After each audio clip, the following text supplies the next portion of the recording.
நூறாண்டு நீரும் இன்றி சோறும் இன்றி வாழ்வேன் கண்ணே. நீ இன்றி வாழ ஏக்கம் சூழ நெஞ்சம் தாங்கிடுமா? நான் இங்கு வாங்கும் மூச்சும் பேசும் பேச்சும் நீதான் கண்ணா. நீ இன்று வாடும் நீரில் ஆடும் கண்கள் தூங்கிடுமா? அம்மம்மா, இந்த இதயத்தின் கதவுகள் உனக்கென திறந்தன கண்ணம்மா.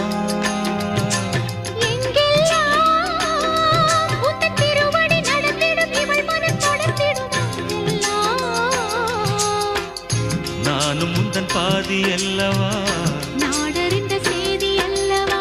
ஓர் தங்க கொலுசு நான் தந்த பரிசு, வேறென்ன வேண்டும் கண்மணி?